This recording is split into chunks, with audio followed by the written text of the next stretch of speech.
আসসালামু আলাইকুম, কেমন আছেন সবাই? আশা করি সবাই অনেক ভালো আছেন। স্বাগতম আপনাকে আমার ইউনিক ট্রিক্স ইউটিউব চ্যানেলের আরও একটা নতুন ভিডিওতে।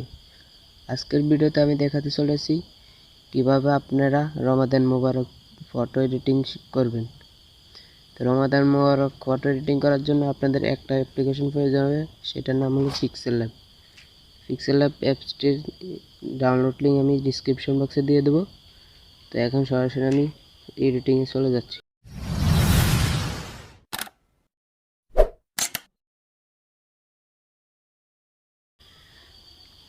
তো পিক্সেল অ্যাপটিতে ওপেন করার পর এরকম ইন্টারফেস শো করবে। তো এখান থেকে আপনার নিউ টেক্সট এটাকে ডিলিট করে দেবেন।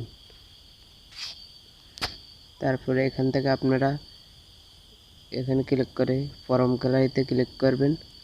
ক্লিক করে আপনার যে ব্যাকগ্রাউন্ডের ভিতরে আপনার ফটোটা এডিটিং করবেন সেই ব্যাকগ্রাউন্ডটা এখানে সিলেক্ট করবেন।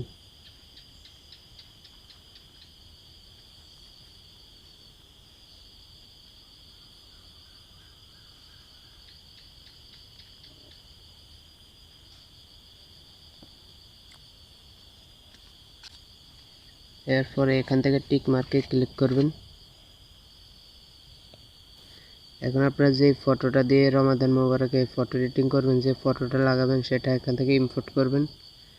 ইম্পোর্টে ক্লিক করে এখান থেকে আপনারা ফটোটা নির্বাচন করবেন। তারপর এটাকে আপনার সাইজ মতো এই সাইডে বসিয়ে দেবেন। তারপর এটাকে উপরে লেয়ারে ক্লিক করে এটাকে লক করে দেবেন।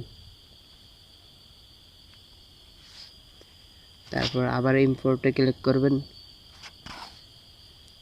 ইম্পোর্টে ক্লিক করার পর এখান থেকে একটা ল্যাম্প আছে, ল্যাম্পের পিকচার আছে, ল্যাম্পটা এখান থেকে সিলেক্ট করে দেবেন।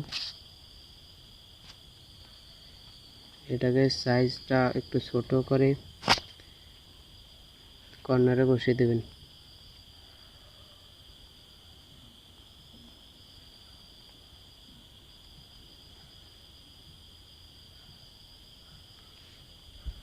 বসিয়ে দেওয়ার পর লেয়ারে ক্লিক করে এটাকেও লক করে দেবেন। তারপর আবারও আপনারা ইম্পোর্টে ক্লিক করবেন। তারপর এখান থেকে একটা ব্ল্যাক কালার স্ক্রিন আছে, এটা নির্বাচন করে দেবেন।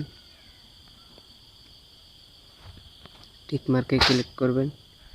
এটাকে নিচ বরাবর রাখবেন এবং এটার কালারটা হোয়াইট করে দেবেন।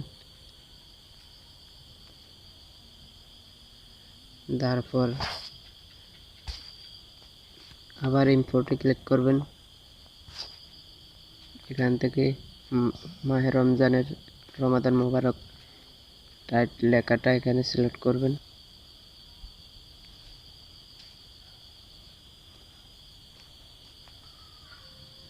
এটাকে ছোট করে এখানে নিচ বরাবর বসিয়ে দেবেন। এটাকে সাইজ মতো করে নিচ বরাবর বসিয়ে এটাকে লক করে দেবেন। তারপর এখান থেকে সেভ অপশনে ক্লিক করবেন। সেভ অ্যাজ ইমেজে ক্লিক করবেন। এখান থেকে ফরম্যাট জিপিএজি এটাকে পিএনজি করে দেবেন। কোয়ালিটি ডিফল্ট থেকে আলট্রা করে দেবেন। তারপর সেভ টু গ্যালারিতে করে পিকচারটি সেভ করে নেবেন। তো এইভাবেই রমাদান মোবারক পিকচার তৈরি করবেন।